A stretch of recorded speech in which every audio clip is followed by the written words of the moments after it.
Bom dia e obrigado por aguardarem. Sejam bem-vindos à teleconferência da Iguatemi SA para a discussão dos resultados referentes ao segundo trimestre de 2025. Estão presentes hoje conosco o senhor Ciro Neto, diretor-presidente, e o senhor Guido Oliveira, vice-presidente de Finanças e diretor de Relações com Investidores. Informamos que esse evento está sendo gravado e que todos os participantes estarão apenas ouvindo a teleconferência durante a apresentação da Iguatemi. Em seguida, iniciaremos a sessão de perguntas e respostas quando maiores instruções serão fornecidas. A apresentação está disponível para download no endereço ri.iguatemi.com.br. Antes de prosseguir, gostaríamos de esclarecer que eventuais declarações que possam ser feitas durante essa teleconferência, relativas às perspectivas de negócios da Iguatemi, projeções e metas operacionais e financeiras, constituem-se em crenças e premissas da diretoria da companhia, bem como informações atualmente disponíveis.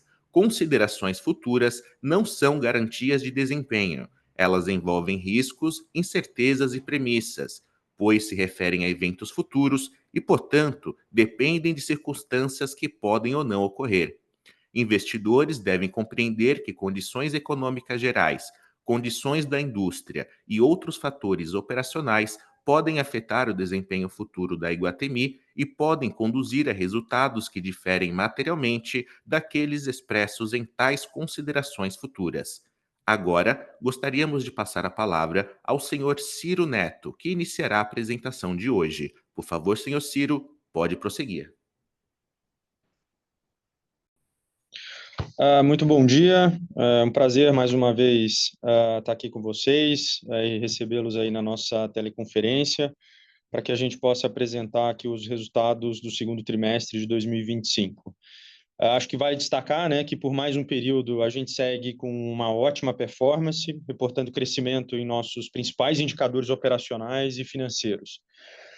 A gente apresentou mais um trimestre sólido, com movimentos bastante relevantes, já começando a colher as boas decisões que nós tomamos do ponto de vista de M&A.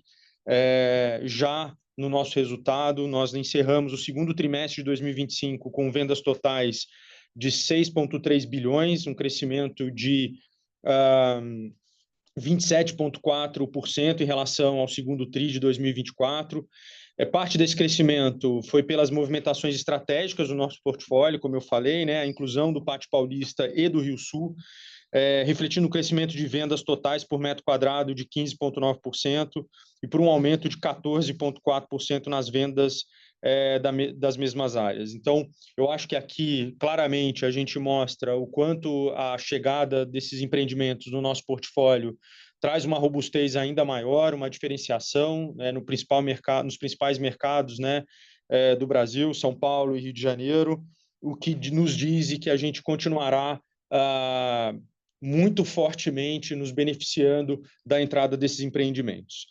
Nós encerramos o segundo TRI de 2025 com um crescimento de 16% em relação ao segundo TRI de 2024, né, nos nossos crescimentos de aluguel, refletindo o crescimento dos indicadores de aluguel nas mesmas áreas, bem como a inclusão dos novos empreendimentos. E mesmo com esse crescimento de aluguel, o custo de ocupação continuou caindo para 0,3% em relação ao ano anterior e registrou 10,5% no segundo TRI de 2025, né? Muito também esse indicador é consequência, né, do crescimento de venda e aqui nessa equação entre crescimento e despesa do lojista. Mas essa venda forte que a gente entregou nesse semestre fez com que esse custo de ocupação caísse 0,3%. Olhando para a nossa taxa de ocupação, mantivemos uma excelente taxa de ocupação na casa de 96,4%, né, um resultado de 1,4 ponto percentual acima do mesmo TRI do ano passado. Acho que muito mostrando a nossa expertise na gestão estratégica, que garante um portfólio alinhado às necessidades e desejos do consumidor. Eu acho que mais do que fechar a nossa curva de ocupação, que ao longo dos anos era um desafio, e a gente nos últimos anos vem fazendo esse fechamento e fazendo um número bastante forte nos últimos trimestres, não é só sobre fechamento, mas é sobre a qualificação e trazendo marcas diferenciadas e que ocupam espaços diferenciados no nosso portfólio. E nesse sentido, né, além das assinaturas importantes ao longo do trimestre, nós inauguramos operações que diferenciam ainda mais o nosso mix, né, como a Comme des Garçons, a marca japonesa, a primeira loja da América Latina, aqui no Guatemi, São Paulo. A gente também assinou e trouxe, né, e abriu a Alo Yoga no JK, um sucesso absoluto, a flagship da marca, 250 metros, vendas absolutamente fortes, uma marca que está muito, muito forte no mercado hoje, fora do Brasil. Uma flagship da Mon Depars no JK, para quem não sabe, a Mon Depars é uma marca da Sacha Meneghel. Dolce Gabbana e Birkenstock no Higienópolis, e no interior também movimentos importantes no Galeria, como Pirajá e Baiar, que são marcas que eram desejadas nesses empreendimentos, que têm muito dessa vocação naquele espaço. Falando um pouco aqui dos novos empreendimentos, né? No final de junho, nós concluímos a parte de reestruturação societária relacionada à aquisição das participações no Pátio Paulista e no Pátio Higienópolis, a maior operação de M&A do setor, como todos vocês sabem.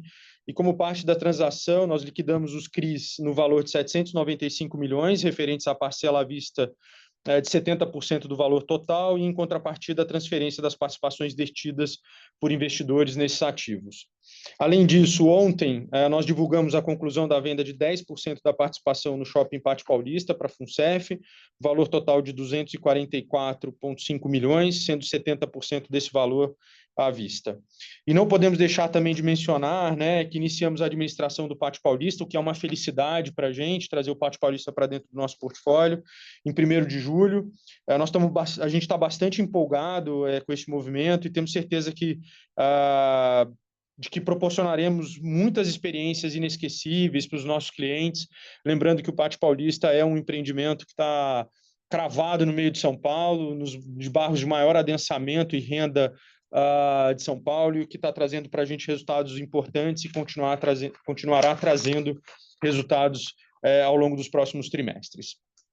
Olhando também para o Marketplace e para o Galeria, em junho também nós finalizamos a venda de 49% do complexo do Marketplace e do Galeria Shopping por 500 milhões, dos quais 294 milhões foram recebidos à vista em junho.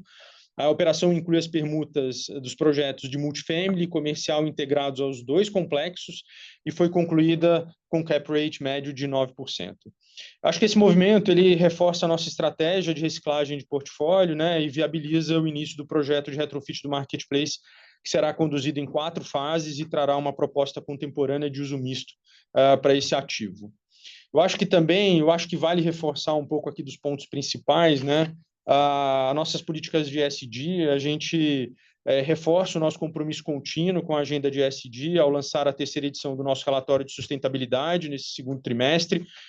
O documento ele compila, né, de forma transparente todas as iniciativas do último ano e demonstra também o quanto a gente avançou, né, e como com consistência e evolução dos nossos processos. Um dos destaques foi a nota da companhia no ISE da B3, que evoluiu 25 posições desde o último relatório e atingiu 71 pontos, a maior pontuação do setor de shopping center, que mostra a evolução e uma preocupação que nós temos de continuar melhorando os nossos processos internos, de continuar olhando para o ESG como uma forma de política e de cuidado com o que a gente tem que ter com os nossos negócios. Olhando também para uma parte nossa de eventos, eu acho que vale destacar aqui pontos importantes, né, de que a gente continua fazendo eventos de diferenciação para o nosso público. Eu acho que olhando para o nosso pilar de design, produto, experiência do cliente, a gente continua fazendo coisas que são diferenciadas, né, para o nosso público, como a Festa Junina do Iguatemi São Paulo, que registrou esse ano um aumento de público de 9%, que contou com o patrocínio da XP e da Visa, e ativações importantes como Mitsubishi, Cirela, reforçando o papel do Iguatemi São Paulo como referência em eventos proprietários de alto valor agregado. Acho que é um ponto importante para dizer, né, no passado, a indústria fazia os eventos e muitas vezes esses eventos eram eventos que simplesmente eles levavam a experiência para o cliente, mas eles não tinham anunciantes. Eu acho que ao longo do tempo a gente mudou esse vetor, muitos anunciantes, a gente criou propriedades importantes, exclusivas em Iguatemi, com que fizeram que vários anunciantes quisessem fazer parcerias com a gente, como a gente fez com a XP no passado, e com muitos outros eventos que a gente faz no interior, ou também na capital, e nas capitais que a gente está, e que hoje são eventos proprietários e desejados por anunciantes, o que melhora bastante a nossa linha aqui de patrocínio. A gente teve também no JK Cine Vista, um evento super conceituado, que teve sold out ainda na pré-venda de ingressos, e do total de participantes, 63% eram clientes do Iguatemi One, reforçando o relacionamento com o público qualificado e marcas parceiras. E agora também levando essa experiência para o Rio Sul, a gente fez o nosso primeiro Cinevista no Rio Sul, um sucesso absoluto, pré-venda esgotada também muito rapidamente, inclusive buscando cada vez mais levar a diferenciação daquilo que a gente acredita da experiência para o cliente no nosso portfólio. E a gente não pode deixar de citar também, né, olhando para os eventos de alto fluxo, né, a gente encerrou a exposição do Chaves com uma temporada no nosso shopping do Praia de Belas, com sucesso absoluto, mais de 80 mil visitaram as atividades que reuniam ambientes interativos, cenários icônicos dos seriados do Chaves e do Chapolin, e que também foi um sucesso absoluto agora no Iguatemi Rio Preto. Ou seja, faz parte do nosso pilar de desenvolver eventos exclusivos, diferenciados, tanto para os clientes de maior poder aquisitivo, olhando para o Iguatemi One, mas também eventos de tráfego de fluxo nos nossos shoppings no interior, ou seja, também na capital. Eu acho que aqui deixa uma mensagem, né, que a gente teve um sólido desempenho nos nossos ativos, somado à gestão ativa, a geração de valor para os nossos lojistas e consumidores, sustenta a consistência dos nossos resultados. Nós seguimos confiantes com o segundo semestre e focados na entrega do valor de acionistas e dos stakeholders, tá? Agora eu vou passar a palavra para o Guido, que vai aqui detalhar um pouco do nosso resultado financeiro. Bom dia, pessoal. Falando um pouco dos nossos indicadores operacionais, como o Ciro bem falou, um trimestre muito forte da Iguatemi no seu operacional. Vale primeiro destacar a parte da nossa BL, a parte do nosso trabalho de otimização dos nossos ativos, né? Então, a nossa BL total cresce 8,6%, com a entrada do Pátio Paulista no dia 14 de abril, dentro da BL total. Na BL própria, a gente tem uma variação de 0,5%, considerando aí as compras que fizemos, né? Então, o Pátio Paulista, o Rio Sul, que não estava no segundo TRI de 24, a venda, né, de 18% do Alphaville e a venda de São Carlos em setembro do ano passado, e a venda de 49% do Marketplace do Galeria, que aconteceu aí no dia 30 de junho desse TRI. Tá? Então, os nossos shoppings, a gente já tinha 17 shoppings, né, contra 16 no ano passado, com a entrada do Pátio Paulista desde o dia 14 de abril. É importante mencionar as nossas vendas totais, né? A gente já era a maior venda por metro quadrado do Brasil, a gente passa a ser a segunda maior venda total das empresas listadas, né? Passando aí ter 27, com crescimento de 27,4%, uma venda total de 6,3 bilhões de reais, tá? Um crescimento de 27% no TRI e um crescimento no semestre de 22%. Isso mostra o trabalho que a gente fez de reposicionamento do portfólio, né? Com a entrada de 2 shoppings importantes, como o Rio Sul e o Paulista, além do fortalecimento da nossa participação no Pátio de Higienópolis. Vale ressaltar, né, que a entrada do Paulista e do Rio Sul no nosso portfólio, eles passam a ser o quarto e o quinto melhor shoppings do nosso portfólio, né? Deixando o Iguatemi Porto Alegre e o Iguatemi Campinas em sexto e sétimo. Então, mostra aí o trabalho bem feito e o fortalecimento que o Ciro falou bem do fortalecimento do nosso portfólio dentro da cidade de São Paulo, dentro do estado de São Paulo, o maior player do cidade. Nós já éramos o maior player do estado, mas a gente agora passa a ser, já era o maior player da cidade de São Paulo e fortalece o nosso posicionamento dentro da cidade.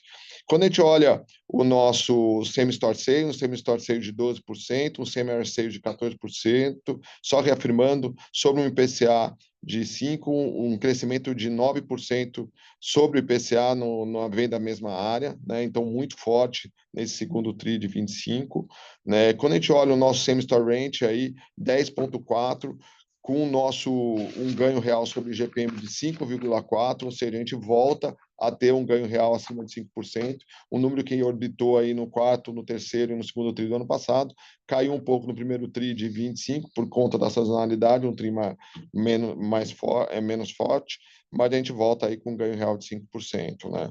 Importante também, né, falar da nossa ocupação, como o Ciro falou, 96,4%, a gente vem desde dezembro do ano passado orbitando numa ocupação entre 97 e 96,5%, né, considerando que o primeiro semestre é mais fraco que o segundo semestre, tendo em vista tudo que a gente tem de contratação, a gente está bem tranquilo para manter essa ocupação e buscar um número acima até o final do ano, tá?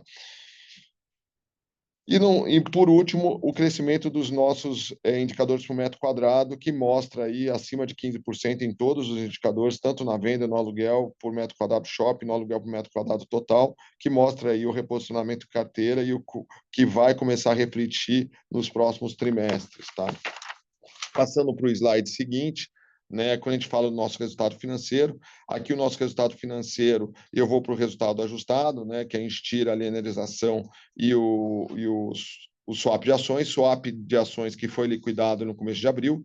Então, a partir do terceiro tri, a gente não vai ter mais esse reflexo na despesa financeira líquida, tá? O EBITDA crescendo em 91%, considerando a venda, o ganho de capital sobre a venda do marketplace da galeria, né? Tirando esse efeito, a gente teve um EBITDA nos shoppings de 285 milhões, um crescimento aí de 22,8%, né, recorrente, né, tirando os efeitos tanto da venda do marketplace da galeria e o efeito dos investidores parceiros que compraram com a gente a participação aí do Pátio Paulista de Higienópolis, que o resultado orbitou aí de 14 de abril até 30 de junho no nosso resultado, e a partir de 30 de junho, quando nós entregamos a participação para eles definitiva, né, eles, contra a entrega do CRI, deixaram de passar no nosso resultado, né? Vale também mencionar que é um número menor, mas um crescimento muito forte do EBITDA varejo, né? O EBITDA de varejo foi de 2,5 milhões, com uma margem de 6%, contra um EBITDA positivo, mas praticamente zero do segundo TRI de 24%. Mas vale mencionar o varejo crescendo 36% e uma margem perto dos 10%, né, a gente com 6,3%, e a receita líquida crescendo 36%. Isso mostra a fortaleza das vendas do portfólio da retail, que são marcas pautado principalmente no internacional, crescendo muito forte, e com a entrada agora de Comme des Garçons e a Loewe, que entrou ali no final do segundo TRI do ano passado, tá? Passando para o próximo slide, aqui a gente mostra o nosso resultado recorrente, né? O resultado de receita líquida crescendo 22%, 389 milhões, o EBITDA recorrente crescendo 23,8 milhões, chegando a 288 milhões de reais, o lucro líquido crescendo 2,8, chegando a 109 milhões e meio, e o FFO recorrente caindo 8,2, né, por conta aí da despesa financeira, que eu vou falar no próximo slide, chegando a 142 milhões. Com a despesa financeira aqui, eu acho que vale aqui eu falar um pouco sobre a despesa financeira. Quando eu olho vários de vocês nos relatórios, eu acho que o pessoal aí se confundiu um pouco, né? A gente mostrou aí uma despesa, um resultado financeiro líquido ajustado de 125 milhões. Do total de despesa financeira dos 175, tem dois eventos que são um evento que é a venda o AVP, que é simplesmente contábil, né? Pegar o contas a receber das vendas que nós temos dentro do nosso balanço, que foi a venda do marketplace, e a forma que a gente vendeu os 4,1% para comprar shopping, então tem 34 milhões, então essas vendas foram IPCA, e a gente trazendo aí pelo CPC 12, pela taxa de juro real, deu esse efeito. Então isso aqui é um efeito não caixa, então isso aqui não é despesa financeira, isso aqui é simplesmente o ajuste contábil. De outro lado, a gente tem 14,8 milhões, que nada mais é que o resultado dos nossos parceiros estratégicos que estavam dentro do nosso balanço, que passou pelo nosso operacional e que a gente pagou pela despesa financeira. E aí, chegando nos 125 milhões, eu acho que vale mencionar que a gente teve um evento também, one shot, né, do investimento ilíquido que nós temos, né, que teve uma marcação a mercado aí no TRI, né, considerando aí a variação cambial, que isso veio ali quando a gente fez a incorporação das ações em 2021, um investimento que veio como crédito para os minoritários na época da incorporação e que teve uma marcação aí de 18 milhões por conta da variação cambial e por conta do MTM dessa aplicação. Tá? A gente vem desmontando os ilíquidos, então isso foi um evento não short. Então, considerando isso, a nossa despesa financeira mesmo foi de 97 milhões, tirando o resultado da operação de swap de 9 milhões e 900, que foi positivo nesse TRI. Tá? E olhando para os trimestres à frente, né, e a gente vai ter uma despesa da ordem aí de 100 milhões para os próximos TRIs. Lembrando que no segundo TRI, a despesa contabilizada, no primeiro TRI, a despesa contabilizada foi de 82 milhões e a despesa desse TRI seria de 97 milhões. Lembrando também, né, gente, que na despesa financeira a gente teve um descasamento entre o pagamento do M&A e o recebimento da venda. A gente pagou o M&A no dia 14 de abril, 700 milhões, e recebemos 290 milhões em dia 30 de junho. Então, não fez não gerou nenhuma remuneração ou diminuição da despesa financeira aqui no TRI a vendas do Marketplace, porque entraram no dia 30 de junho. E a gente agora, né, como a gente bem mencionou, que a gente ficaria na aquisição de 2 bilhões 586 da Brookfield, a gente reafirmou que a gente ficaria com 700 milhões, a gente agora concretizou ontem a venda da FUNCEF, né, que ela exerceu a preferência, né, atrasou um pouquinho, a gente queria ter feito no segundo TRI, acabou fazendo agora no começo de agosto, né, e a gente tem mais uma venda dos 7%, como a gente já também anunciou desde os primeiros comunicados, que também deve concretizar aí nas próximas semanas, né, e vocês já devem saber qual é o fundo que está comprando, porque já saiu aí até no valor econômico. Tá? Olhando para o nosso endividamento, né, a gente fecha o endividamento com uma alavancagem de 1,90, considerando um EBITDA ajustado dos últimos 12 meses de 1 bilhão 255, né? Se você tirar o ganho de capital do Marketplace do Galeria, que está no nosso EBITDA, aí o ganho de capital do Marketplace, que foi de 139,065, né, a gente vai para uma alavancagem de 2,13. Mas também já considerando a venda que a gente fez aí para a FUNCEF e a venda para o nosso parceiro estratégico, a nossa alavancagem volta para uma alavancagem abaixo de 1,90 e a gente deve fechar com uma alavancagem no ano aí entre 1,85 e 1,90. Tá? Com isso, eu termino a minha apresentação e abro aí para perguntas e respostas. Iniciaremos agora a sessão de perguntas e respostas apenas para investidores e analistas. Caso haja alguma pergunta, por favor, cliquem no botão levantar a mão. Se a sua pergunta for respondida, você pode sair clicando em abaixar a mão. As perguntas serão atendidas na ordem em que são recebidas. Por favor, aguardem. A nossa primeira pergunta vem de Mário Simplício, Morgan Stanley. Bom dia, time Iguatemi. Obrigado por tomar minha pergunta. A minha pergunta é mais focada em Pátio Paulista. Eu queria saber como foram as primeiras impressões da companhia agora que vocês estão assumindo a gestão em julho, e quais foram as oportunidades que vocês viram em termos de low-hanging fruits no ativo, principalmente considerando que já é quase 100% ocupado. Então, o que vocês acham que consegue mexer no curto prazo já para melhorar a performance do ativo? E, em geral, perspectivas para a gestão da companhia nesse ativo. Legal, obrigado aí pela pergunta, Mário. A gente está bastante feliz e satisfeito de trazer o Pátio Paulista para o nosso portfólio. A gente teve, lembrando que o Pátio Paulista ele tinha uma administradora que cuidava do empreendimento. A gente teve 40 dias úteis para fazer o takeover, o que foi um desafio importante para o nosso time. O time respondeu com velocidade. A gente virou a administração efetiva no dia 1º de julho, com todos os sistemas já centralizados, faturamento, folha de pagamento e tudo que a gente precisava fazer para o shopping não perder nenhum dia, né, ou ter algum problema operacional. Então, em primeiro lugar, eu queria dizer que a gente conseguiu fazer esse takeover com muita excelência e diligência, eu diria. Então, 100% já sendo administrado por nós. O Pátio Paulista é um shopping que a gente vê, sim, oportunidades de melhoria. Ele tem alguns pisos que a gente poderia fazer já um movimento de mix, mas agora com calma, porque a gente, em primeiro lugar, quando a gente assume um shopping, a gente faz todo um diagnóstico primeiro, para depois montar um master plan e definir o planejamento estratégico desse mall. É verdade, sim, que ele tem algumas oportunidades da gente ir melhorando o mix dele ao longo do tempo, mas como você falou, é um shopping que tem uma alta taxa de ocupação, né?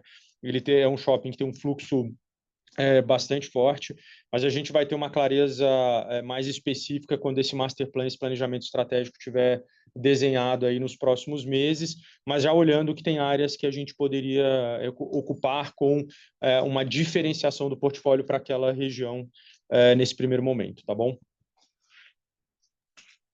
Obrigado. A próxima pergunta vem de Olavo Fleming, Safra.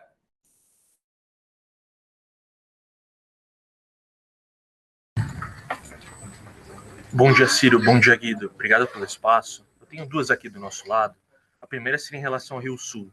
Estão com a administração do ativo já há quase um ano. Eu queria entender melhor com vocês quais iniciativas vocês já tomaram no ativo e, olhando para frente, quais outras melhorias vocês se enxergam ainda espaço. Essa seria a primeira. E a segunda seria em relação à inflação de custos, considerando o pipe de expansões, né? Eu entendo que, apesar de estarem começando agora as obras, vocês tentam fechar contrato de forma antecipada, né? Então, nesse sentido, vocês têm sentido alguma pressão, principalmente de mão de obra, diante do mercado imobiliário aquecido? Obrigado. Obrigado, Olavo, pela pergunta. Eu vou responder a primeira, vou deixar o Guido aqui responder a segunda. O Rio Sul, a gente realmente já está lá, né, desde o ano passado. A gente passou pelas mesmas fases, né, que nós fizemos agora fazendo no Pátio Paulista. A gente fez toda a parte de diagnóstico, planejamento estratégico, a gente montou o nosso master plan, briefing, tudo que a gente gostaria de fazer, definiu já quais vão ser os primeiros movimentos que a gente vai fazer ao longo dos próximos anos, olhando para a melhoria do ativo, no sentido de que a gente gostaria e vamos fazer com que esse ativo volte a ser um ativo absolutamente relevante no Rio. Ele é um ativo de alta ocupação, de receita recorrente forte, mas a gente entende que para a Zona Sul e para a renda que a Zona Sul tem, a gente pode ir trazendo para o Rio Sul uma melhora do nosso mix, levando oportunidades de marcas diferenciadas. Não sei se vocês sabem, o Rio Sul ele tem um público mais ou menos de 30% de turistas, né? É uma região que o Rio Sul está numa região turística bastante forte, e nesse planejamento que a gente fez, a gente já começa a fazer esse trabalho, que também demora um tempo, porque a gente precisa fazer toda a parte de liberação das áreas, né? Olhar os contratos que estão por prazo indeterminado, e também já começar a colocar o nosso modelo de olhar para as nossas renovações e novos contratos, olhando para os leasing spreads positivos que também a gente quer fazer, e muito trazendo marcas que podem aportar uma venda por metro quadrado maior,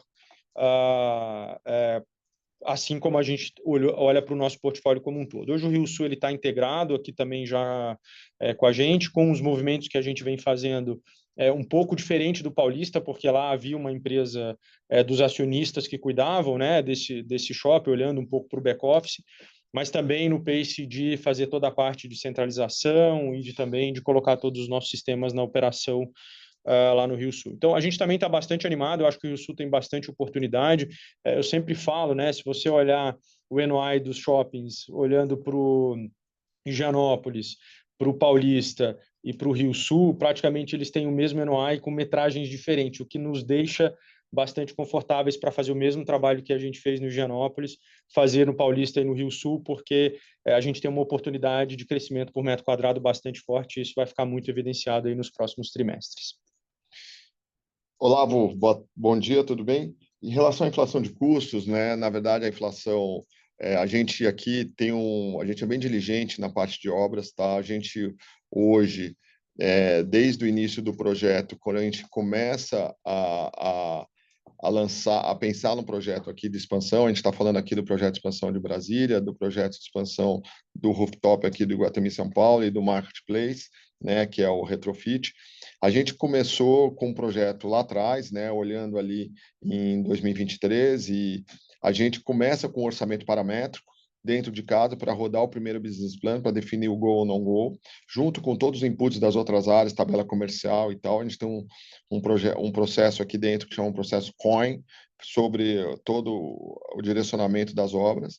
E aí, depois que a gente a gente tem um projeto, primeiro projeto de prefeitura e depois o conceitual, a gente roda um segundo business plan para ver, e esse orçamento paramétrico a gente cota com uma gerenciadora para ver qual que é o orçamento. E aí, em cima desse orçamento, e ao longo da aprovação dos projetos na prefeitura, a gente faz os projetos executivos. Por quê? Porque a gente não trabalha com o preço máximo garantido de obra, que é o PMG, a gente entra com a empreitada global. Então, isso nos dá garantia de você pegar o preço total da obra com os projetos executivos e cotar junto com uma empreiteira um preço final. Então, considerando isso, a gente está bem tranquilo em cima dos custos que a gente passou para vocês nos nossos comunicados dessas obras, tá? Então, tá em linha. A gente até tem um save em relação aos custos do Brasília, porque as contrapartidas que foram pedidas, a gente imaginava um wave com contrapartidas maiores, foram menores, então a gente tem um save nesse custo. Mesma coisa do Marketplace, que não vai ter wave, então a gente tem um saving também. Então a gente está bem tranquilo e a gente fecha um preço global, tá? Então, assim, é uma empreitada global, a consultora de posse dos projetos executivos fecha o preço. Porque por isso que a gente demora um pouco mais para iniciar as obras, por conta disso, para a gente ter clareza no nosso orçamento. Então, a gente está bem tranquilo em relação ao que a gente já tinha passado para o mercado. Super claro, pessoal. Obrigado. Seguimos com Juan Agenton, XP. Oi, bom dia, Ciro, Guido. Obrigado pela pergunta. Acho que são dois temas que eu queria tocar aqui. O primeiro é mais sobre operacional e vendas, né? Acho que, assim, se vocês pudessem dar um pouco de cor, como que vocês estão vendo o operacional de julho, principalmente em vendas, e um pouco da expectativa que vocês têm para o 3Q. E ainda nesse assunto, acho que moda foi um dos destaques, acho que mais positivos ali de same-store sales, né? Eu queria que vocês talvez pudessem comentar um pouco do que tem sido destaque nesse segmento, o que vocês têm visto como drivers e um pouco de também expectativa para frente, eu acho que seria interessante. Agora, meu segundo ponto é um pouco de perspectiva de crescimento de aluguel por metro quadrado, né? Acho que vocês comentaram bastante desse crescimento no 100%, né? Que você tem entrada de Rio Sul, entrada de Pátio Paulista, tá ajudando bem nesse crescimento. Mas se a gente olhar na participação de vocês, também tem potencialmente efeitos de primeiro, entrada em shoppings mais rentáveis, aumento de participação em shoppings mais rentáveis, e o movimento também de saída de alguns shoppings um pouco menos ou ativos, menos core para frente, né? Queria entender um pouco como vocês estão olhando essa perspectiva de crescimento de aluguel por metro quadrado na participação de vocês, um pouco desse cenário de crescimento em relação à inflação e como que isso interfere também, como que isso ajuda também o crescimento de receita de vocês para frente. Obrigado. Olá, falando um pouco de vendas, Ramon, a gente no TRI foi muito bem, né? A gente mostrou aí que o grande puxar, falando primeiro do segundo TRI, né? Que a parte de moda, calçados, artigos de couro foi muito forte, né? Mas com a parte de moda mesmo, moda feminina, indo muito bem, tanto a moda feminina internacional como a nacional, crescendo aí 18%, né? E o outro segmento que puxou muito foi joalherias, aí crescendo 19,6% no segundo TRI. Acho que as movimentações e ainda além disso, Health and Beauty, né, crescendo muito forte, vem crescendo quase todo o TRI, né? E nesse TRI aí, quando você olha as âncoras de Health and Beauty e satélite aí crescendo aí quase 12%. Health and Beauty já vem numa toada acima do double digit há muito tempo, né? Mais moda, que é onde a gente tem mais ABL concentrado, crescendo 17%. Então, puxou muito a nossa venda. Eu acho que assim, a gente tem uma venda no internacional que vem performando muito bem. O Ciro falou no speech de Alo Yoga, que inaugurou no Iguatemi, no JK, desculpa, a flagship, batendo todos os recordes de venda. A gente chegou a ser a melhor venda da Alo Yoga do mundo. No dia de inauguração, foi a maior inauguração da Alo Yoga da história dela, bateu até o Dubai Mall lá em coisa, recebemos até um prêmio lá, o pessoal da loja. Então, assim, muito forte a venda. Então, assim, mostra aí a diferenciação que a gente traz no mix, né? Eu acho que vale dar uma cor, eu acabei não falando no meu speech inicial da venda de julho, né, gente? A gente tem a venda de julho fechada. As nossas vendas totais, já considerando o crescimento do portfólio com Pátio Paulista no portfólio e Rio Sul, né, a gente crescendo aí 25,4% em julho. Os shoppings nas mesmas bases, aí tirando Rio Sul e Paulista, crescem 10%, né? A gente teve aí os shoppings, flagship malls, os nossos principais shoppings crescendo acima de 15%, ou seja, mostra aí a fortaleza da moda internacional e da moda nacional e o varejo indo super bem, moda também indo muito bem nesse né, nesse mês de julho, desculpa. A média dos malls do interior aí crescendo da ordem de 10%, e de outro lado você tem um Rio Grande do Sul, né? Lembrando que em julho do ano passado o aeroporto do Rio Grande do Sul estava fechado, né, de Porto Alegre.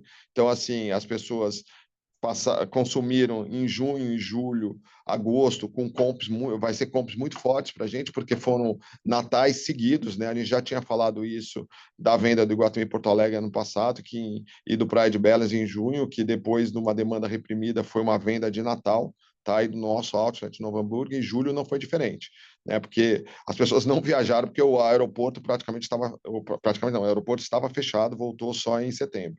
Então, os shoppings do Sul aí tiveram aí comparativos muito fortes, com vendas aí praticamente no 0 a 0.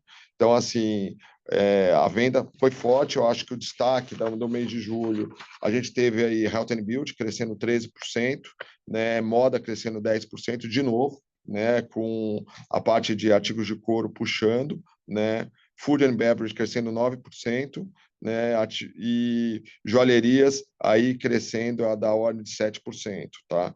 Então, eu acho que assim, o destaque negativo de julho foi entretenimento, né, por conta da safra de cinemas, né? Ano passado a gente teve Divertidamente, mais Duda Noite, Deadpool e Wolverine. Esse ano a gente teve Lilo e Stick Como Treinar o Dragão, que não fez frente aos lançamentos do ano passado, e a gente teve uma queda no entretenimento por conta dos lançamentos de 21%, tá? Então, assim, eu acho que a gente tem aí uma perspectiva boa, né? Começando julho aí com um crescimento aí no nível de 10%. Olhando a parte de aluguel por metro quadrado, eu acho que assim, a gente melhorou o portfólio, como vocês viram, né? Eu acho que a gente tem aí uma perspectiva ótima para o TRI, para o próximo ano, para o próximo semestre, desculpa, falando principalmente por conta das movimentações de renovações e de novas locações. Eu acho que tem muita coisa para entrar de nova locação que já está contratada, então tudo que vocês vão ver aí no terceiro TRI, no quarto TRI de inauguração, saiu até no relatório do Bank of America. A Iguatemi é o principal player em abertura de lojas e com menor turnover de lojas do semestre, então a gente aí batendo todos os peers. Então, isso é reflexo da diferenciação e da qualidade dos malls e da venda. Como eu falei, hoje a gente é a melhor venda por metro quadrado do Brasil e a segunda maior venda absoluta do setor. Então, assim, como a gente brinca, a venda é a cura de todos os males. E com isso a gente vai conseguir continuar recuperando o aluguel percentual forte, né? E a gente consegue, né, com esse custo de ocupação alto, aumentando o nosso take rate, esse custo de ocupação baixo, aumentando o nosso take rate e aumentando o aluguel por metro quadrado. Eu acho que a gente mostrou nesse trio um aluguel por metro quadrado crescendo aí da faixa de 15% e um same-store rent com ganho real sobre o GPM de 5%. E é isso que a gente deve estar vendo aí para os próximos tris. Tá ótimo, obrigado, Guido. Bom dia. Próxima pergunta de Herman Lee, Bradesco BBI. Bom dia, Ciro, Guido. Obrigado pelo espaço aqui. Do nosso lado, duas perguntas também. Primeiro, em relação às aquisições recentes do Pátio Paulista e Higienópolis, queria saber se os juros pagos no CRI da parte do restante do consórcio vai ser reembolsado. E a segunda pergunta é em relação à margem EBITDA dos shops, que veio um pouco abaixo do guidance que vocês têm para o ano. Queria que vocês pudessem dar um pouco mais de cor do que explica esse gap e como deve se dar a convergência nos próximos trimestres dentro do guidance. Obrigado. Boa. Quando a gente fala dos juros, né, os crisistas, lembra que a gente tirou no nosso evento não só o que era a rentabilidade dos CRIs, a gente também tirou aquele dos dois investidores que saíram agora, porque a gente tinha a certeza que a gente ia liquidar isso, tanto que se você olhar no nosso contas a receber no ITR, ele está no circulante, está em bem disponíveis à venda. Tanto o valor que a gente vendeu para a FUNCEF e do outro investidor, que a gente deve liquidar aí nas próximas 2 semanas, tá? Então, toda essa rentabilidade que inclui os crisistas e essas 2 SPS que ficaram também já cindidas para entregue para esses 2 parceiros, a gente tirou do nosso não recorrente, tá?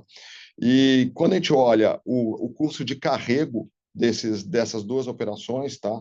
A gente ontem, com a FUNCEF, na liquidação, a gente se reembolsou desse custo de carrego, porque era para ter sido isso liquidado junto com os nossos parceiros no dia 14 de abril. Obviamente que a FUNCEF não podia ter liquidado, porque ela tinha que fazer um movimento diferente, porque ela não podia comprar através do CRI, ela tinha que fazer por um exercício de direito de preferência, por isso que demorou mais, tá? E o outro parceiro era uma participação que estava destinada a um coproprietário no Pátio Higienópolis, que acabou abrindo mão de levar essa copropriedade porque não conseguiu captar, né, e preferiu receber o FII sobre os parceiros estratégicos, e aí a gente vendeu essa parte que acabou atrasando e não conseguimos. Então, todo esse custo de carrego também vai ser reembolsado pelos parceiros dentro da nossa receita financeira, tá? Quando a gente fala do nosso guidance, né, a gente está acima do guidance no semestre, como a gente mostrou, 13% da receita líquida. A gente está um pouco abaixo na margem EBITDA shopping, na margem EBITDA total. Lembrando que para os próximos TRIs, a gente está um pouco atrasado na revenda de ponto, que a gente faz todo ano, que é uma revenda recorrente. A gente deve ter números importantes aí entrando no terceiro e no quarto TRI, e também a parte de venda de fração de terrenos, que a gente também não anunciou nada, e que a gente deve anunciar como a gente anuncia todo ano ao longo dos próximos TRIs, vinculados agora já ao nosso bairro Casa Figueira, que a gente começou a comercializar agora no primeiro semestre, e a gente já está a gente colocou 6 lotes à venda, a gente recebeu proposta em 13 lotes, e a gente decidiu vender 8, e dos 40 lotes à disposição, desses 8, a gente tem uma venda já parcelada, sendo parte esse ano e parte no ano que vem, então isso já vai ser refletido parte aí ao longo do terceiro e do quarto TRI, tá? E então, com isso, a gente está tranquilo em termos de margem, a gente deve bater a margem, e considerando as vendas de Marketplace e Galeria, a compra de Paulista e aumento de participação no Higienópolis, a gente reafirma nosso guidance, né, e a gente deve ficar acima do teto do guidance na receita líquida. Muito claro, Guido. Obrigado e bom dia. A nossa próxima pergunta vem de Fanny Oreng, Santander. Bom dia, pessoal. Eu tenho uma pergunta simples. Me chamou a atenção a receita de estacionamento tanto do Iguatemi São Paulo quanto do JK, né? Um crescimento bastante expressivo, uma aceleração aí com relação ao primeiro trimestre. Então, eu queria entender se vocês podiam falar um pouquinho de ambos ativos, se isso aí seria aumento do ticket médio ou o fluxo mesmo que está crescendo. Também me chamou a atenção a receita mesmo de aluguel do Iguatemi São Paulo, também veio muito forte. Então, vocês podiam passar um pouquinho, acho que as iniciativas que estão acontecendo nesses 2 ativos. Seriam essas. Obrigada. Legal, super obrigado pela pergunta, Fanny. E acho que a questão do estacionamento, ele reflete muito dessa questão da diferenciação do nosso portfólio, né? Todos os anos a gente tem uma pesquisa que a gente olha para o mercado, a gente tem um repasse de tarifa, todos os anos a gente faz isso ali na virada do ano, mas especificamente esse ano, a força que a gente tem, ela não está tanto ancorada na tarifa, sim, tem um pedaço dessa discussão que mas boa parte é crescimento do nosso valet. O valet do Iguatemi São Paulo vem crescendo a 2 dígitos bastante alto nos últimos 2 anos, uma utilização bastante forte do nosso serviço de valet, tanto no Iguatemi, aqui como também no JK, em outros malls, que tem uma receita maior, né, porque tem também uma tarifa maior do nosso cliente, que é um cliente realmente diferenciado, de alto poder aquisitivo e que no final do dia usa bastante o serviço do valet, e o nosso valet no Iguatemi São Paulo vem crescendo acima de 2 dígitos há bastante tempo já, crescimentos bastante robustos, né? E que também eu acho que a questão aqui das vendas do Iguatemi muito reflete também essa diferenciação de coisas novas que a gente trouxe, né? A movimentação da Tiffany que a gente fez aí o ano passado, marcas novas que chegaram e que estão com uma performance bastante forte. Se a gente for olhar o nosso portfólio qualificado, né? Aquele portfólio que tem mais marcas internacionais, são shoppings que continuam crescendo acima de 2 dígitos. Então, são shoppings que puxam a venda do nosso portfólio. Como aqui no Iguatemi, a gente tem muito forte essas marcas vendendo aí nos últimos trimestres, isso tem puxado bastante a nosso overage de crescimento do aluguel overage. Então, somado aí o aluguel mínimo, que já é um aluguel por metro quadrado mais alto, mais a força da venda, e o aluguel overage tem puxado a venda dos nossos ativos principais, olhando aqui para a diferenciação do portfólio. Tá bom, perfeito, Ciro, super obrigada, viu? Seguimos com Jonathan Coutras, JP Morgan. Obrigado pelo espaço. Tinha 2 perguntas do meu lado. A primeira, se puder dar um update, né, na abertura da H&M no Iguatemi São Paulo e as expectativas, né, dessa abertura, seja em termos de fluxo ou incremento no aluguel metro quadrado no shopping. E a segunda, se puderem só tirar uma dúvida de depreciação, talvez para o Guido, né, ela baixou a casa para casa dos 32 milhões nesse TRI. Lembro que tem extensão da vida útil dos ativos para 40 anos, vocês mencionaram no TRI passado, mas também tem os novos ativos na base, então só para checar se tem algum outro efeito. Obrigado, pessoal. Legal, obrigado pela pergunta. A gente, a expectativa não, né? Tá, já está, já tem data confirmada, a H&M inaugura no dia 23, às 11 horas da manhã. A expectativa é super alta, eles estão fazendo, não vou falar por eles, mas a informação e tudo que a gente tem acompanhado, eles estão fazendo um investimento de alguns milhões de reais, algumas dezenas de milhões de reais em publicidade, vocês vão ser bastante impactados por isso também, né? Coisa no YouTube, canais digitais, numa expectativa bastante grande sobre a performance dessa loja, porque vai ser a primeira loja no Brasil, né? Então, já está confirmada, ela inaugura agora no dia 23, a nossa expectativa é a melhor possível, né? Ela ocupa um espaço hoje de mais de 1.000 metros quadrados ali na frente do Iguatemi, a gente já tem um plano de ação nosso e deles em conjunto, tanto de comunicação quanto de operação desses dias. A H&M, quando abre lojas no mundo, tem bastante expectativa de pessoas vindo para cá, assim como foi com a Sephora aqui, quando a gente abriu o JK. A gente também tem um plano de ação robusto, tanto de operação quanto de marketing, para fazer essa loja performar o máximo que ela puder, e a expectativa deles é a melhor possível. Está vindo para o Brasil uma boa parte da diretoria global da H&M para acompanhar essa abertura. Tamanha a importância que é abrir uma H&M no Iguatemi São Paulo, 2 marcas absolutamente consolidadas e fortes, e em conjunto vão levar a diferenciação aqui para o nosso cliente, né? Falando um pouco da depreciação, Leonardo, não mudou nada, né? No segundo TRI é reflexo do aumento da vida útil, tá?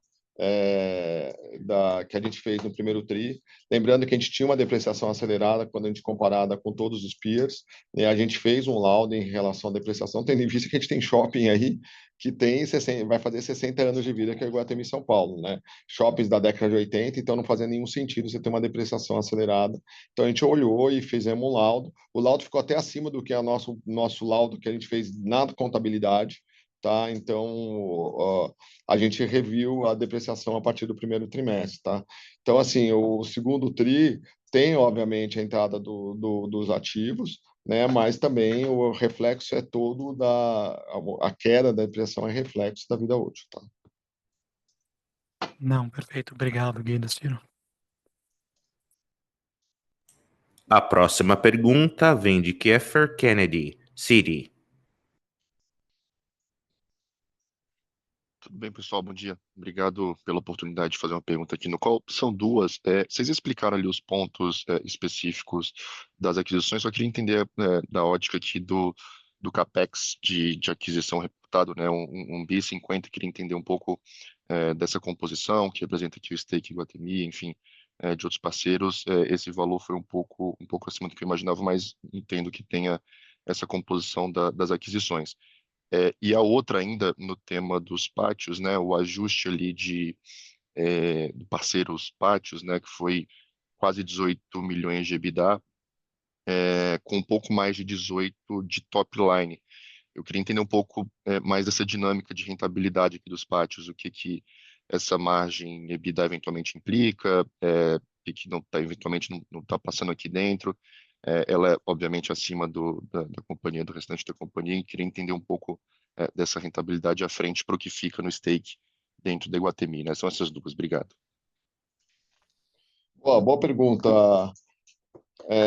Olhando a primeira pergunta de aquisições, foi muito bom, porque a gente vai explicar. Esse 1 bilhão e 50, ele tem 1 bilhão e 50 que a gente botou em aquisições aqui, tem um reflexo tanto da nossa compra do Maple, lembra que a gente comprou 700 milhões, né? Então tem uma parte que saiu no caixa, outra ficou no contas a pagar, né? Então, e aí o nosso fluxo de caixa aqui é sempre contábil, mostrando o evento da operacional, as variações de operacional, investimento e financiamento. E dentro desse 1 bilhão e 40, então, tem os 700 nosso, né? E tem a parte da FUNCEF e da RBR. Desculpa, do investidor estratégico. Então, esse valor aí dá 290 milhões, tá? Que é o valor dos 70% que a gente vai receber. Então, esse valor 700 milhões nossos, 70% dos 700 milhões, mais 240 e 170 a 100% dos investidores estratégicos, que dão 290, dão 775. Aí, para 1 bilhão e 49, tem um evento de reclassificação, que foi o Rio Sul. Lembrando que o Rio Sul a gente comprou em setembro através de um instrumento de CRI. Lembrando que quem listrou esse CRI, diferentemente da aquisição dos parques, foi a Combra Shopping. Ela criou uma NILCO chamada Par Shopping. Essa Par Shopping listou um CRI, a gente comprou esse CRI, né? E esse CRI teve que fazer a mesma reorganização societária, que levou 90 dias para que a gente entregasse os CRIs para receber a participação imobiliária. A gente recebeu a participação imobiliária em 2 de janeiro, e entregamos os CRIs, né? A gente recebeu a rentabilidade do shopping do dia 15 de setembro até o dia 31 de dezembro, tá? Mas a gente, no dia 2 de janeiro, a gente recebeu via receita financeira. A gente, obviamente, quando a gente mostrou o quarto TRI, a gente mostrou isso dentro do nosso gerencial, mas a gente, em termos contábeis e financeiros, a gente liquidou o CRI no dia 2 de janeiro, né, entregando a propriedade. Só que quando a gente fez isso, a gente fez a movimentação no operacional, né? E o certo era ter feito uma movimentação na parte de investimentos. E aí a gente reclassificou, né, no segundo TRI, devia ter sido feito no primeiro TRI, esses 270 milhões. Então, se você olhar dentro de 1 bilhão e 49, tem uns 70% dos nossos 700 milhões, né, 490, mais 290 milhões dos parceiros estratégicos, sendo o FUNCEF e o outro parceiro, né, que dão a 100% 240 mais 170, e a 70% 290 milhões. Tá? E mais a reclassificação do nosso investimento no Rio Sul para investimento de 270 milhões. Então, na verdade, o investimento de CAPEX, na verdade, foi 1 bilhão e 49 menos os 270 milhões. Tá? Do Rio Sul. Olhando para a segunda questão, né, do ajuste como pátio, né, na rentabilidade, né, a gente tirou nesse resultado o resultado que a gente recebeu como crisista, né, que passou pelo nosso operacional, que a gente pagou na despesa financeira dos parceiros estratégicos, né, que entraram com a gente, e também da RBR da FUNCEF. Eu acho que, tanto olhando para frente, né, a gente vai ter uma melhora da margem, tendo em vista que se vocês olharem o nosso NOI total, né, ficou até acima do consenso, porque esses shoppings são shoppings com NOI muito forte, né, e com uma margem NOI da ordem de 90%. Então, eu tenho absoluta certeza que nos próximos trimestres a gente vai ter esses shoppings com o que eles têm e a nossa participação. A gente aumentou a nossa participação no Higienópolis, né, para 30%, e a gente ficou com uma participação ainda pequena no Pátio Paulista de 11,5%, mas a gente tem 18% do Rio Sul, né? Então a gente vai ter uma melhora de margem aí, EBITDA, nos próximos trimestres, tendo em vista que esses shoppings performam com NOI, com margem NOI em torno de 90%.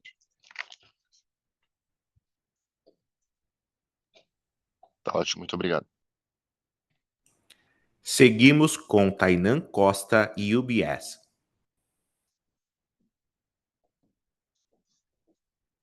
Opa, bom dia, pessoal. Obrigado pelo espaço. Eu queria explorar um pouco o resultado financeiro de vocês, né? O Guido acabou comentando, né, sobre duas linhas ali que foram mais pontuais, que é o juro de CRI Parceiros e o AVP da venda dos ativos, mas tiveram outras duas linhas que chamaram nossa atenção, né? Tá dentro de outros, tanto em receitas financeiras como em despesas Desculpa, financeiras. Tainá, você pode repetir que deu uma cortada na hora que você estava falando? Opa, claro. Dentro da temática de resultado financeiro, né? O Guido já acabou comentando sobre os juros de CRI Parceiros e o AVP, mas tiveram outras duas linhas, que é a linha de outros, tanto em receitas financeiras como em despesas financeiras, que chamaram nossa atenção, né? Ambas vieram ali no patamar de 17 milhões negativo, costuma vir essas duas linhas ali positivo, quase num 0 a 0. Eu queria entender melhor o que drivou esses dois resultados, né? Se é algo pontual desse tri, se pensando para frente a gente deveria ver um montante parecido com o que foi nesse tri ou em linha com uma média histórica. E se tem efeito caixa ou não, essas duas linhas, se foi algo mais contábil. Obrigado. Boa pergunta, Tainá. Na verdade, quando a gente olha o nosso, como eu abri, né, tem dois eventos aqui que são, não, aqui um evento é simplesmente o pagamento da rentabilidade do Paulista e do Higienópolis para os crisistas, tá? Né? E tem o outro que é o AVP tanto das parcelas do Marketplace que a gente vai receber em 26, 27 e 28, e também parte do ajuste ao valor presente da parcela do BBIG, que a gente vendeu os 4.1 para a Compra Shopping. Nós vendemos 18% dos 4.1 e o BBIG vendeu 33%. Na composição, eles exerceram a preferência, mas a gente comprou 55%, lembre, e a gente devolveu para eles 4.1 para eles ficarem com 50.1 do shopping, e eles nos pagaram com a distribuição de resultado por 12 anos. Então, isso aqui nada mais é o valor presente dessa distribuição de resultado que a gente vai receber pelos próximos 12 anos, tá? E que, na verdade, você vai tendo o efeito tanto do AVP do Marketplace como dessa participação que a gente vendeu do Rio Sul para a Compra Shop, você vai recebendo e vai baixando esse AVP trimestre a trimestre, tendo em vista que o prazo vai diminuindo, e, obviamente, se a taxa de juro real cair, você também tem uma devolução desse AVP. Então, não tem efeito caixa. O ponto é que nós vamos receber tudo corrigido pelo IPCA. Isso aqui é basicamente cumprindo a norma contábil, tá? Quando a gente olha a despesa financeira, aí, olhando tanto na receita, os outros, como na despesa, eu acho que nos outros eu cheguei a falar, a gente tem um investimento que é ilíquido, que quando a gente fez a incorporação em 2021, lembra que a gente recebeu todo o ativo e passivo da antiga Gereissat Participações, que virou Iguatemi S.A., e quando a gente fez o comitê independente fez a avaliação dos ativos, isso veio, entre ativos e passivos, veio o credor em ativos, fora o prêmio que foi dado para o minoritário para aprovar a incorporação em 2021. Né? E um desses ativos é um investimento que a gente tem num fundo ilíquido, que tem alguns investimentos que ficam fora do país, e aí teve uma marcação a mercado sobre esse investimento, né, ao longo, porque é um investimento que ele tem uma marcação a mercado atrasada, tá? Então ela teve agora, e além disso uma variação cambial, porque é um investimento lá fora, negativa, tendo em vista a apreciação do real sobre o dólar aí no TRI. Então esse teve um impacto em outros aqui de 18 milhões de reais, tá? Que está aqui no outros da Receita Financeira. Tá? Esse evento, a gente não acredita que vai ter um evento desse nos próximos tris. Tá? Quando a gente olha na despesa com juro, em outros, você tem a despesa do nosso contas a pagar. Tá? Então, contas a pagar das aquisições, né, principalmente do Rio Sul, do Paulista e do Higienópolis. Lembra que a gente tem 30% a pagar, corrigido pelo CDI, né? E aqui dentro dos 16.809 também tem o contas a pagar que é menor, mais dos parceiros Funcef e do investidor, que a gente deve liquidar nas próximas 2 semanas, mas essa despesa financeira a gente restituiu agora no recebimento da Funcef ontem e na venda, nesse carrego que a gente teve na venda para o parceiro que a gente vai ter agora, tá? E olhando isso, então, dos 125 milhões, se você tirar os 9 milhões e 900 do resultado da operação da Swap, né, tirar o AVP, né, que a gente teve, o nosso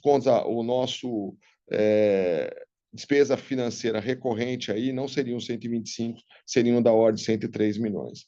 Então, como eu falei, para os próximos tris, né, a gente vai ter, considerando aí a nossa alavancagem, tendo em vista a compra dos PATs e a venda do marketplace, a gente vai ter uma despesa aí da ordem de 100 milhões, aí, 100 a 105 milhões, que seria a despesa recorrente, considerando um juro de 15% aí nos próximos 2 tris, tá? Perfeito, Guido, muito claro. Obrigado. Seguimos com Gustavo Fabris, BTG Pactual. Bom dia, Ciro, Guido, prazer falar com vocês. Tem uma pergunta aqui do meu lado, né? Dentro desse tópico de movimentações dentro do portfólio de vocês, queria entender um pouco da cabeça da companhia para futuros investimentos e também reciclagem dentro do portfólio, e também quão confortáveis vocês estão hoje com o nível de alavancagem atual, pensando até em possíveis aquisições no futuro. Obrigado. A gente tem conversado bastante sobre isso e acho que o principal ponto para a gente acho que a gente completou um ciclo agora importante na companhia. A gente trouxe para dentro do portfólio acho que dois empreendimentos absolutamente no-brainer do ponto de vista de decisão, né? Era uma oportunidade que passou no mercado para a gente poder fazer. Se você olhar o posicionamento do Pátio Paulista em São Paulo, se você olhar o Rio Sul também no Rio, né? Acho que foram movimentos muito importantes e que a gente, olhando para os resultados e para o futuro, a gente vai colher bastante fruto dessa questão. Esses shoppings já fazem parte dos 5 principais shoppings, olhando para a venda por metro quadrado e para a receita por metro quadrado do nosso portfólio. Então, eles trazem essa robustez. Então, acho que a gente passou essa fase e também o aumento do stake do Higienópolis, né, o que trouxe para a gente uma receita que já era para a gente recorrente, mais receita recorrente, né, porque é um shopping que a gente trabalhou nos últimos anos para deixá-lo do nosso formato, com a nossa cara, e que hoje é um shopping que cresce venda, cresce receita. Eu acho que agora a gente está muito mais olhando para o mercado do ponto de vista de que a gente nunca está fechado, né? Não é um assunto nosso que fica,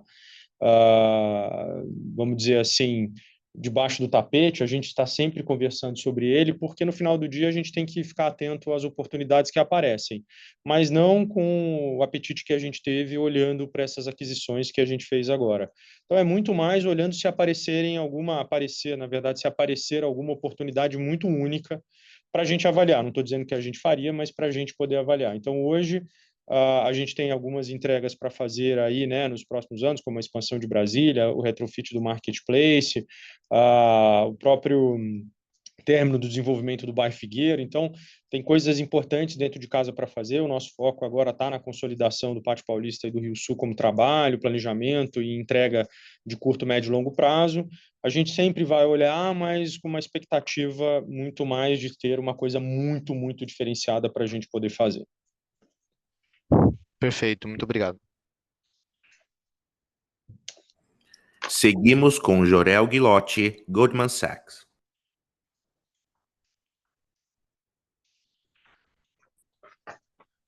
Bom dia a todos. Eu tenho 2 perguntas. A primeira é sobre a transação dos pátios. Eu só queria ver sobre a reestruturação. Em meu entendimento, vocês ainda estão consolidando a participação de um parceiro, acho que é BB Premium Malls. Então, eu só queria confirmar se isso era o fato ou se, de fato, já a reestruturação acabou. E a segunda pergunta é sobre o custo de ocupação e como pensar do crescimento do aluguel no futuro, porque Agora no segundo TRI, acredito que vocês chegaram no menor custo de ocupação para um segundo TRI desde 2008, uma coisa assim.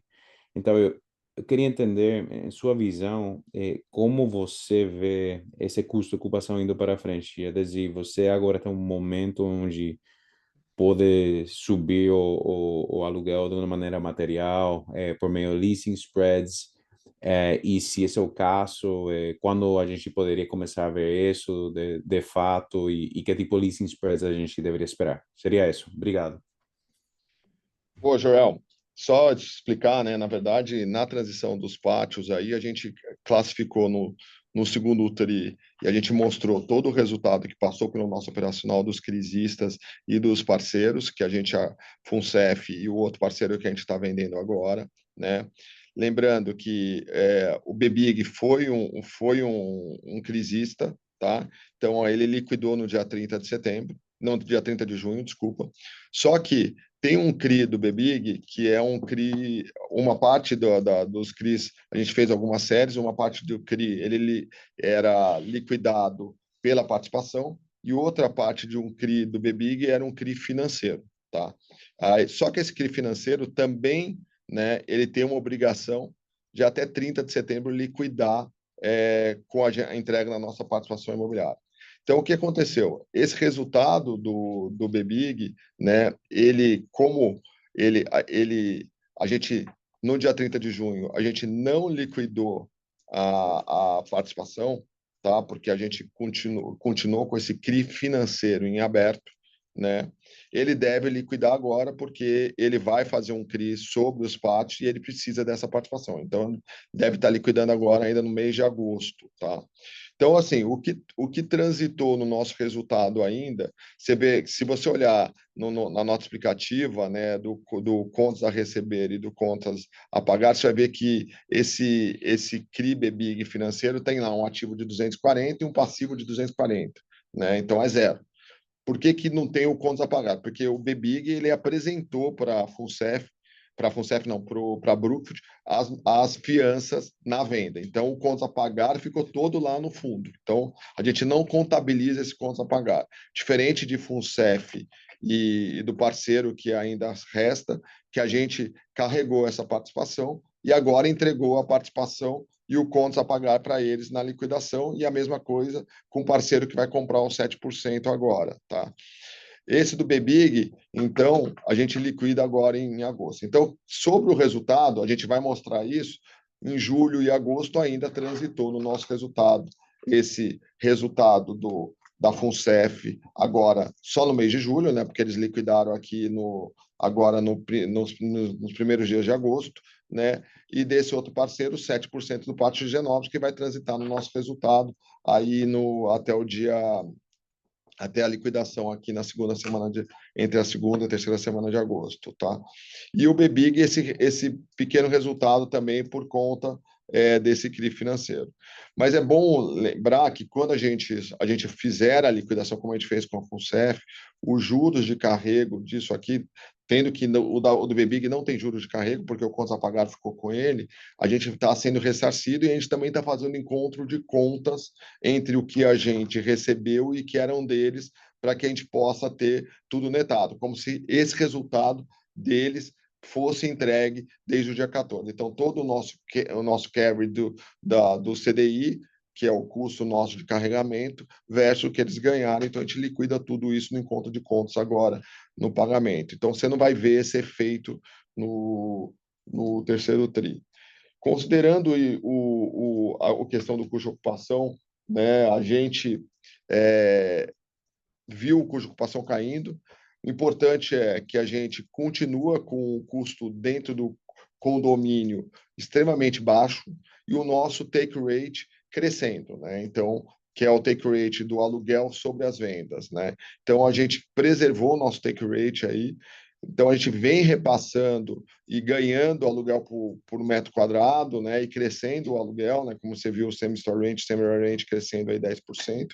A nossa ideia, olhando a perspectiva dos nossos forecasts para o ano, e a gente vê aí, com o trabalho que a gente tem de novas locações e com a questão do lease spread sobre as renovações, a gente acredita manter um take rate acima ou melhor do que esse primeiro semestre, tendo em vista que esse primeiro semestre, tirando mães, é um primeiro semestre mais fraco, sazonalmente, e o segundo semestre é o semestre mais forte. Então, a gente observa aí uma venda que continua forte, como eu falei, uma venda de 10% em julho.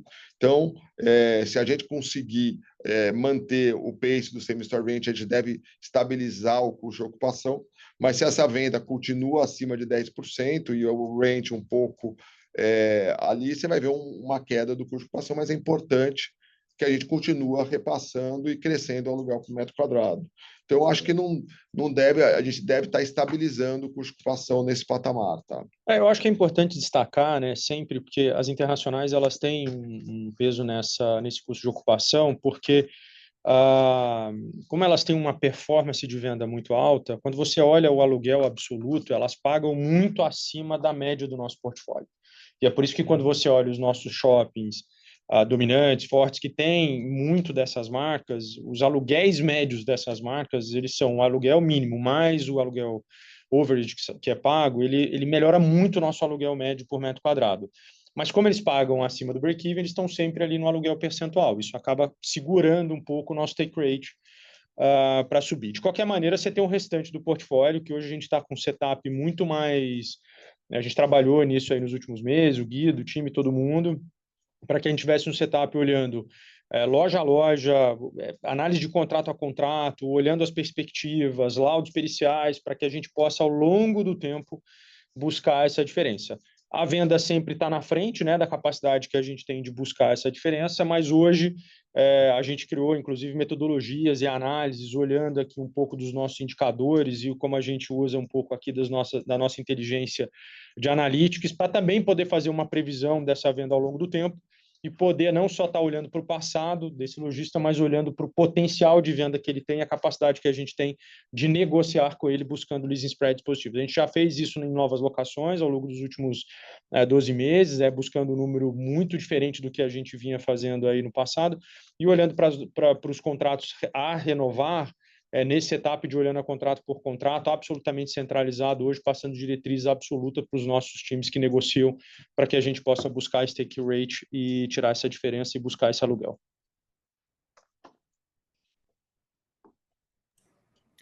Obrigado. Senhoras e senhores, não havendo mais perguntas, retornamos a palavra ao senhor Ciro para suas considerações finais. Pode prosseguir.